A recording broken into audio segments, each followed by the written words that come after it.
Welcome, dear hearts, to another tale that tugs at the very threads of our souls.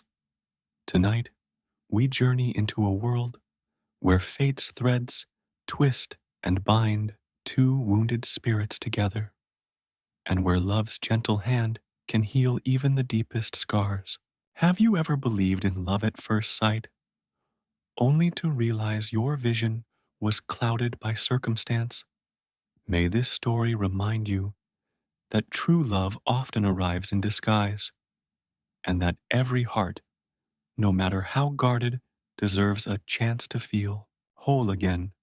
May your own stories be blessed with hope, resilience, and the magic of unexpected beginnings. A hush fell over the grand ballroom as the afternoon sun filtered through stained glass windows, painting the marble floors in gold and rose. Lacey Hartwell stood at the end of the aisle, her heart pounding like distant thunder. Every eye was on her, every expectation settled like a weight on her shoulders. She drew a slow breath, smoothing the delicate lace of her gown. I refuse to cry today, she told herself.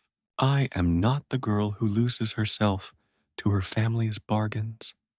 The ceremony was far from love's gentle dance. It was a contract forged in boardrooms and whispered over champagne flutes. Hartwell Industries and Carrington Global had agreed. One alliance to save two empires, and Lacey Hartwell was the currency. The music swelled, and she caught sight of the man waiting at the altar, tall, impeccably dressed, his shoulders squared like a soldier standing guard. His eyes, dark and stormy, met hers for the briefest moment. Beneath the tailored suit, she sensed unseen fractures, grief, perhaps, or a longing he refused to show. As the vows began, Lacey's feet felt like lead. Her voice trembled. I, Lacey, take you. Her words faltered at the edge of fear. A soft clearing of a throat stole her gaze. A waiter in crisp white gloves approached the priest, slipping a folded note into the groom's hand. The man's stoic facade flickered as he unfolded the paper. Lacey squinted, trying to read the hurried script. Before she could react, the priest paused. It seems we have an unexpected amendment. The crowd buzzed. Lacey's pulse raced as the waiter bowed and retreated into the crowd. The groom raised his hand, silencing the whispers with a single, commanding gesture. My dear guests, he said, voice low and resonant, this ceremony must proceed as planned. But first, he held out the note. It appears the bride has not met the man she's promised to marry. A tense silence. Lacey stared, confused. What is happening? The groom's gaze softened, just for a heartbeat, before he continued. Lacey, you are to be married to me, Sebastian Carrington, and no one else. Murmurs rippled through the guests. Lacey's breath hitched. She took a step forward, but her mother's steely hand held her back. Darling, her mother whispered. It's part of the agreement. Sebastian offered his hand with a solemn nod. Lacey glanced at the pews, searching for an ally among the curious faces, but all she saw were strangers, power brokers, and socialites who cared nothing for her trembling heart. On trembling legs, she accepted his hand. The chandeliers overhead cast crystalline sparkles across his sleeve.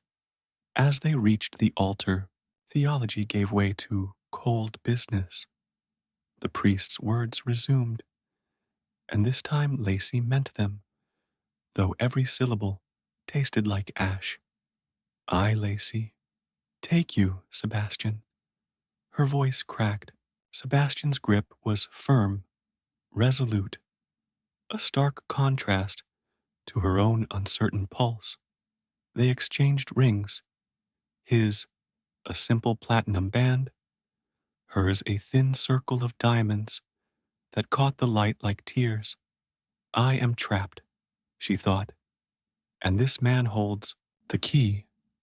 The crowd erupted in polite applause as Sebastian kissed her hand rather than her lips.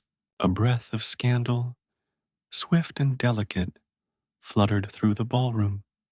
The reception began in a swirl of champagne bubbles and whispered gossip. Lacey drifted among the tables, each smile forced. Sebastian watched from a distance, his expression unreadable. An hour into the festivities, Lacey excused herself and slipped into the ornate corridor. The scent of jasmine and polished oak hung in the air. She ran her fingertips over the carved moldings as if they might guide her away. A soft voice startled her. Ms. Hartwell? She turned to see a waiter balancing a silver tray. His face was chiseled, with kind eyes that flickered with recognition. Can I get you anything? Water? Champagne? Lacey shook her head. No, thank you. She offered a polite smile. Just needed a moment. He inclined his head, concern softening his features. You look like you could use fresh air. She hesitated, then nodded. They walked together down a side staircase to the garden terrace. Soft moonlight revealed a riot of blossoms in bloom. A fountain tinkled in the background. Better? The waiter asked. He offered her a glass of mineral water. Lacey closed her eyes as cool liquid slid down her throat. I thought I wouldn't survive the vows. She tried to laugh, but it came out hollow. He glanced down at his tray. These ceremonies can feel cold, cold, she thought. That's the perfect word. But why did his concern feel warm? A sudden crash of thunder rolled across the sky. An unexpected spring storm, gathering strength. Guests peered from inside. Umbrellas raised. Laughter ending in startled gasps. Lacey shivered as a raindrop landed on her shoulder. We should go back, she said, turning toward the door. The waiter followed her. As they re-entered the ballroom, lights dimmed, and guests hurried past. Miss Hartwell, a voice called. She looked up to see Sebastian striding toward her, damp hair clinging to his brow. His suit jacket was draped over his arm. The waiter melted into the crowd, tray now empty. Lacey watched him go. Puzzled, Sebastian reached her side, eyes blazing. Who is that man? Her heart thudded. Just a waiter. His gaze snapped to her hands. No ring. The diamond band had slipped off, lost in the rush of air. Lacey's face paled. I don't know. He grasped her arm gently. You're hiding something. She looked into his eyes. Eyes that knew secrets she'd rather keep buried. The storm raged outside, thunder like a drumbeat in her chest. In that moment, a bolt of lightning illuminated the windows, and Lacey realized he wasn't just the CEO she'd been forced to marry. He was the stranger she'd poured her fears into moments ago. The man she'd mistaken for a waiter. Her breath caught. Sebastian, she whispered, but her name on his lips sent a jolt through her veins. He held her gaze, part anger, part disbelief, part something she couldn't name. Did you plan this? He demanded softly. I swear, I, she began, but the electricity in the air cut her off. A crack of thunder, louder than a cannon. Lights flickered and went out. The grand chandeliers plunged the hall into darkness. Lacey's hand found Sebastian's arm. He gripped her back just as shadows danced around them. And then, in that electric silence, she felt it, a realization that nothing in this forced union would be as it seemed. Dawn broke pink and gold, light spilling through the floor-to-ceiling windows of Sebastian's penthouse.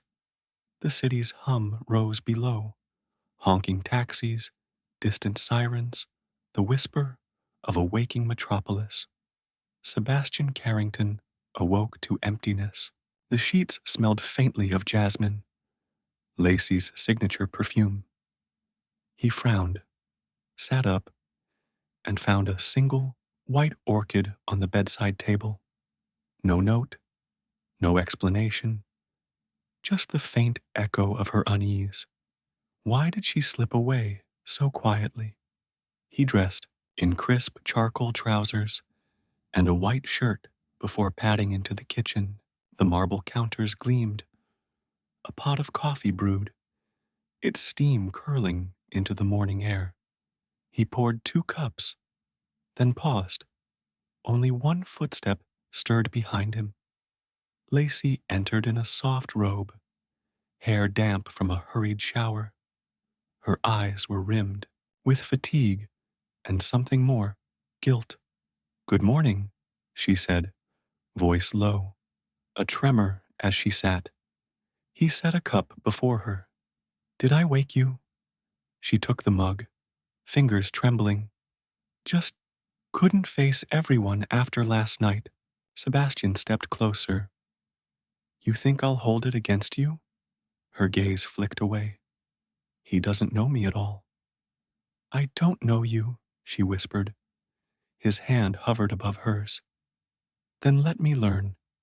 Silence bloomed between them, thick as velvet. That afternoon, Sebastian escorted Lacey through Carrington Global's glass-walled corridors. Investors and board members paused to nod. He introduced her with measured pride, yet Lacey's heart fluttered with imposter syndrome. "They all think I'm his trophy." Minutes blurred until they reached a children's wing, bright murals, laughter drifting from a playroom. Lacey's breath caught. "Surprise," Sebastian said, leading her inside. A dozen orphans crowded around a long table, faces alight as they painted thank you cards. Sebastian knelt beside them. "This is the Hartwell Foundation," he explained to Lacey. "Your name is on every donation." Lacey's throat constricted. "I didn't ask for any of this." A small boy offered her a card, a watercolor heart, and the words, "Thank you for our new home." Tears pricked her eyes. "I never wanted the publicity." He laid a hand on her back. "You never did it for glory." A warmth flickered in Lacey's chest. "He sees me." That night, Lacey lay awake, mind racing. "He thinks I'm some pampered heiress who just wrote checks." Yet she'd spent years quietly funding shelters and scholarships, signing grants as AH. To avoid fanfare, will he hate me for hiding it? Footsteps approached. Sebastian slipped under the covers, his presence both comforting and disquieting. He traced circles on her palm. "I know you've been giving anonymously," he said softly, "and I admire it." Her pulse thundered. "You do?" "I do." His thumb brushed her knuckles. "Hidden kindness. That's who you are." A tear slipped free. She let it fall. "I'm terrified. He pressed his forehead to hers. Then let me be brave for both of us. 2 days later, the first ripple of doubt arrived. Lacey's phone buzzed with an anonymous email. Breaking. Lacey Hartwell's secret heir exposed. Did she fake her identity to trap Sebastian? Attached. A grainy photo of Lacey in velvet gloves, handing an envelope to a shady figure. Her blood ran cold. He's going to see this. Sebastian entered, greeting her with a warm smile, then froze as she showed him the screen. Who would do this? He murmured, scanning the email headers. Lacey bit her lip. I don't know. He stood, resolving. We'll trace it. Yet hours passed with no leads. The story spread online, igniting rumors that Lacey was a con artist, that the marriage was one big scam. Reporters camped outside the penthouse. Sebastian held her close that evening as rain tapped against the windows. They'll stop, he promised, voice cracking. She leaned into him. Can I trust him? Late that night, a soft knock at the door. Lacey opened to find the same waiter from the wedding, his expression grave. Ms. Hartwell, he said quietly. Is everything all right? She paused, suspicious. Who are you? He swallowed. My name is Marco. I worked for the Carringtons before I became a waiter. Sebastian's childhood chauffeur, Lacey realized. The loyalty in Marco's eyes was unmistakable. I have something you need to see, Marco said. He handed her a slim USB drive. Inside, videos. Lacey delivering files to a masked man in a dark parking garage. An edited montage made her look furtive, as if blackmailing Sebastian months before their wedding. Tears blurred her vision. It's not what they think. Marco placed a gentle hand on her arm. I swear it isn't. She looked to Sebastian, standing in the doorway, jaw clenched. He pocketed his phone. New alerts glowing on the screen. Explain. Her voice shook. I was helping a friend escape an abusive family. I gave her money. She asked for confidentiality. I never imagined. Sebastian's eyes turned steely. Why didn't you tell me? She swallowed hard. Because I thought you'd leave me. Before she could finish, his phone chimed. Another expose. This time proof Sebastian had personally blacklisted the friend's father, ruining him. Sebastian's face drained of color. You endangered me. Lacey stepped back, horror in her gaze. I was saving her life. He stormed past her. Marco remained silent, sorrow etching his features. The following morning, Lacey awoke alone.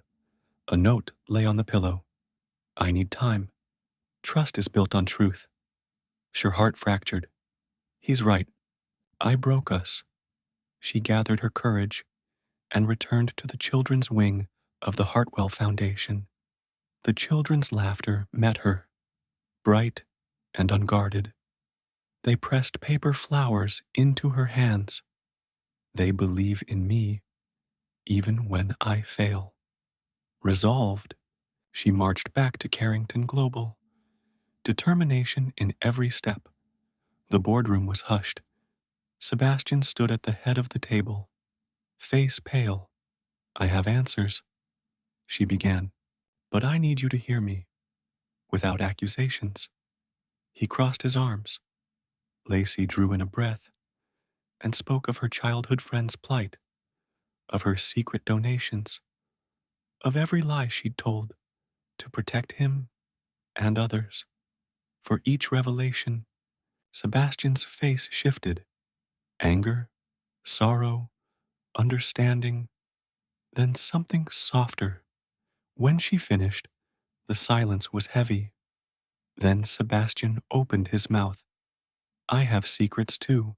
He pulled from his briefcase a letter, handwritten by his late sister, Grace. Before her tragic accident, she'd begged him to reconnect with the Hartwells, her closest friends. You married me for business, he said, voice thick. But I wanted to honor her. Lacey's breath caught. Grace was my childhood friend. He swallowed hard. I didn't tell you because I feared I'd lose you if you knew I'd used her memory. Tears welled. You did this for us? He nodded, voice breaking. Because I love you already. Their lips met in a trembling, fierce kiss, old wounds healing in each embrace. But as their hearts found unity, a dark presence watched. Across town, the villain, Sebastian's cousin, Lucian Carrington, smiled as he read a forged contract. Lacey Hartwell, unwitting pawn, about to lose everything he'd planted to seize Carrington Global shares. He closed the briefcase with a soft click and murmured, Soon, all will be mine. Lightning flashed beyond the boardroom windows, and Lacey's breath hitched as the document slipped from Sebastian's stack and were danced to the floor, bearing her signature in ink she'd never used. Sebastian's words echoed in the marble foyer, your signature on a contract that could ruin Carrington Global. Lacey's throat tightened. She reached out, but he stepped back, the distance between them, a chasm. How did I let this happen? The board meeting convened at dawn.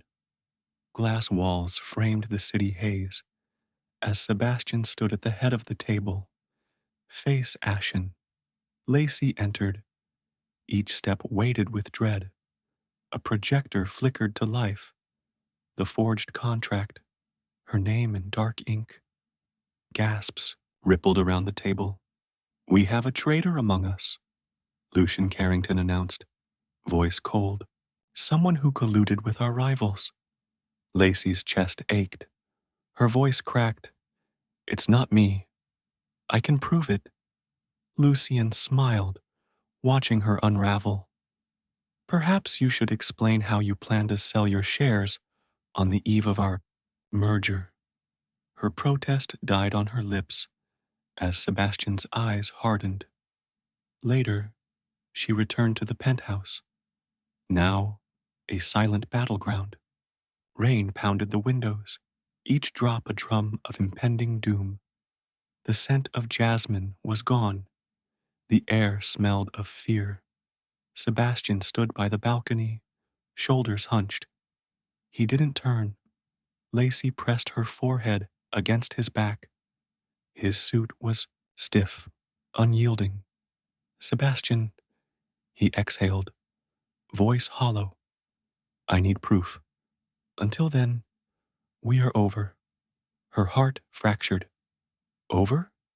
He stepped away, leaving her alone in the shadows. That night, guilt drove Lacey to Marco's modest apartment. The walls were lined with sepia photographs of Sebastian as a boy, his sister Grace laughing in each frame. Marco offered tea. The steam curled like ghosts of the past. You need evidence, he said. I traced the file to the Carrington archives. Someone planted it on your desk. Lacey's pulse quickened. Who? He pressed a flash drive into her hand. This is security footage. She hesitated, then fled into the storm. Outside, lightning split the sky. Lacey darted through puddles, determination burning in her veins. At the Carrington Global building, she slipped in through a service entrance, heart hammering. I must clear my name before it's too late. The security office was dark, save for the glow of a single monitor. She found the footage. Lucien's slim fingers dragging the contract across Sebastian's desk. Then he paused, looked into the camera, and smiled. Her breath hitched. It's him. She grabbed the disc, but a razor of fear slashed across her mind. Lacey? Lucien stepped from the shadows, black-suited, eyes gleaming. Impressive, Miss Hartwell.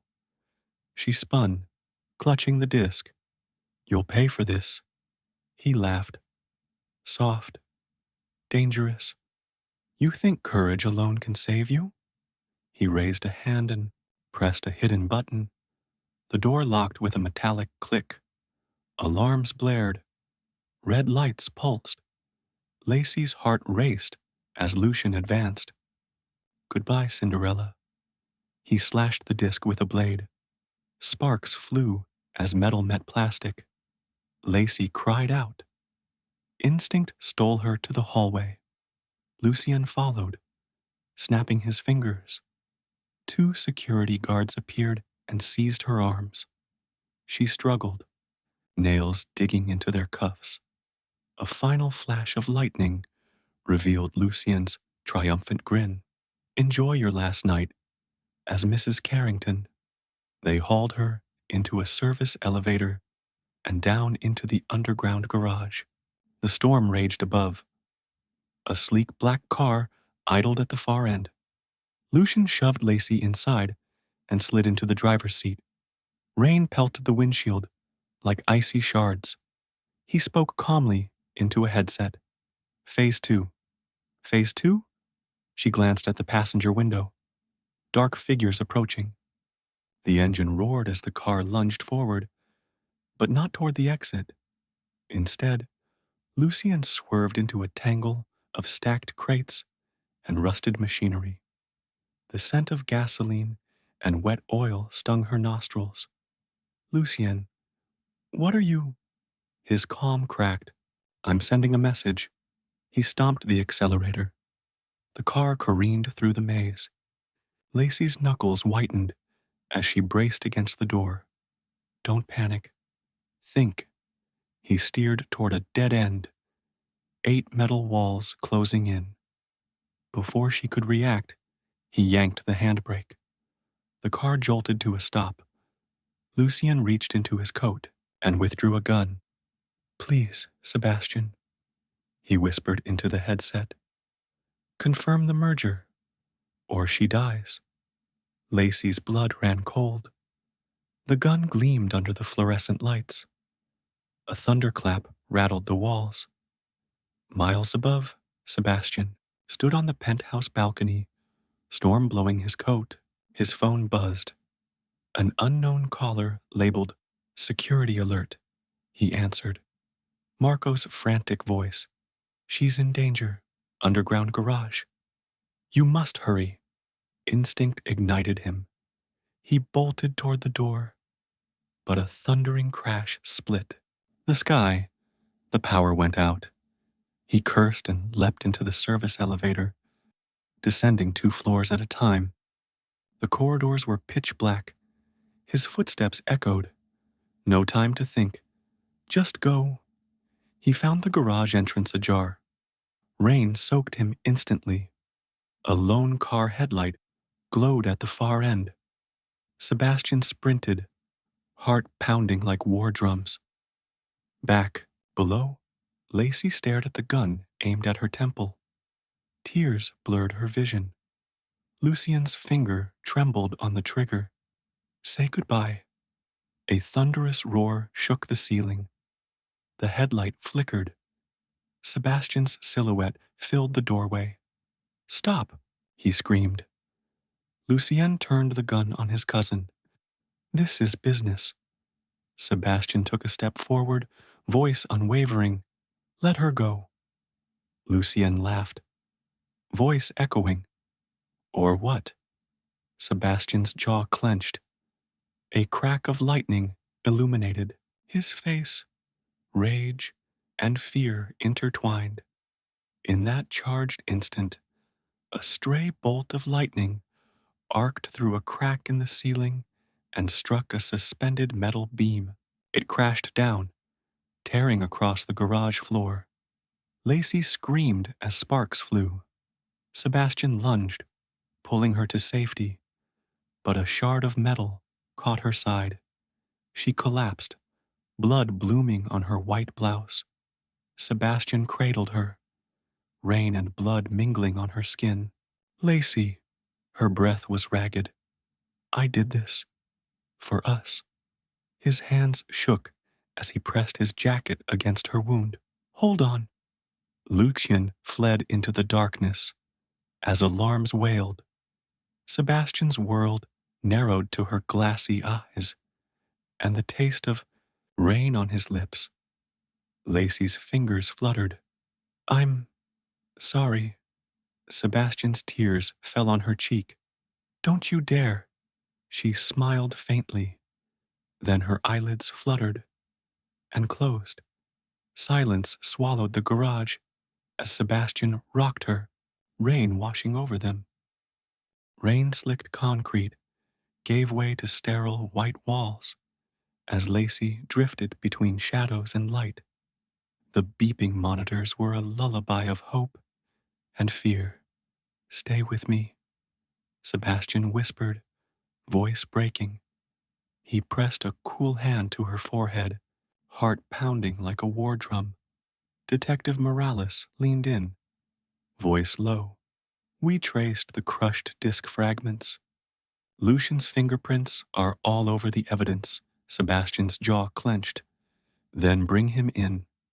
Outside, flashing lights painted the night in red and blue.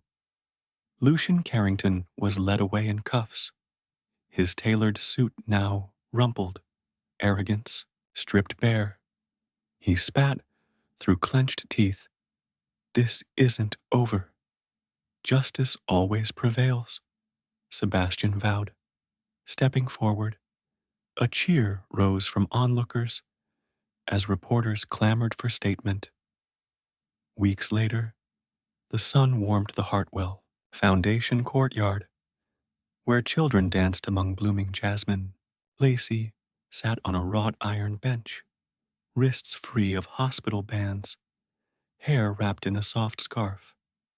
Sebastian approached, cradling a single white orchid, the very bloom she'd found on their wedding night. He knelt before her, rainbows dancing through, dripping petals. You gave me courage when I had none. Her breath caught. He's here.